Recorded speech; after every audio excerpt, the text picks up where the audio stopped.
We're very concerned that many people might be without a place to stay as of July 1st. When July 1st rolls around, the official moving day in Quebec, it leaves many in Montreal in a vulnerable situation, evicted but with nowhere to go. The City of Montreal and Quebec are both stepping in to try to help those in need, but housing and rental advocates say it's not enough for these residents to overcome their struggles. We're also worried that many will also be forced to accept an apartment that is far beyond their means. We're worried it's going to mean a lot of poverty and a lot of precariousness for people in the months to come. Even though vacancy rates are slightly up in the last year, now at 3% according to recent data from the Canada Mortgage and Housing Corporation, Amy Darwish from Montreal's Parc-Extension Action Committee says the housing crisis hasn't subsided. A lot of units where tenants were previously forced out, where renovations have taken place, are being put back on the market. The apartments that are on the market right now are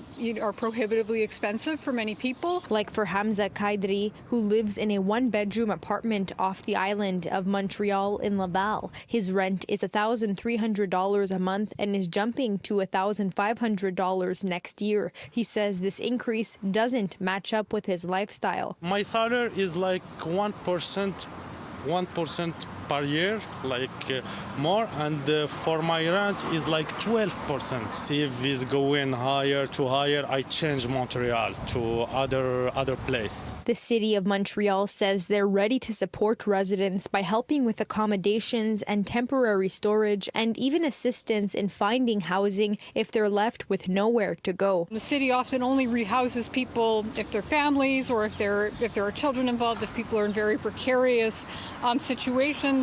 In a lot of instances, this means people living in hotels, people having to buy food from outside, which ends up driving up expenses for a lot of tenants. And what it doesn't do is address the real root of the problem here. Quebec announced Wednesday the construction of 3,000 social and affordable housing units, 2,000 to be built over the next 3 years, but advocates say the needs are now and it can't wait. It is a drop in the bucket compared to what's actually needed to address the housing crisis. For advocates, it's about pushing for universal rent control. We need real measures to push back against evictions, to make it more difficult for landlords to kick out tenants. In Montreal, Alyssia Rubertucci, City News.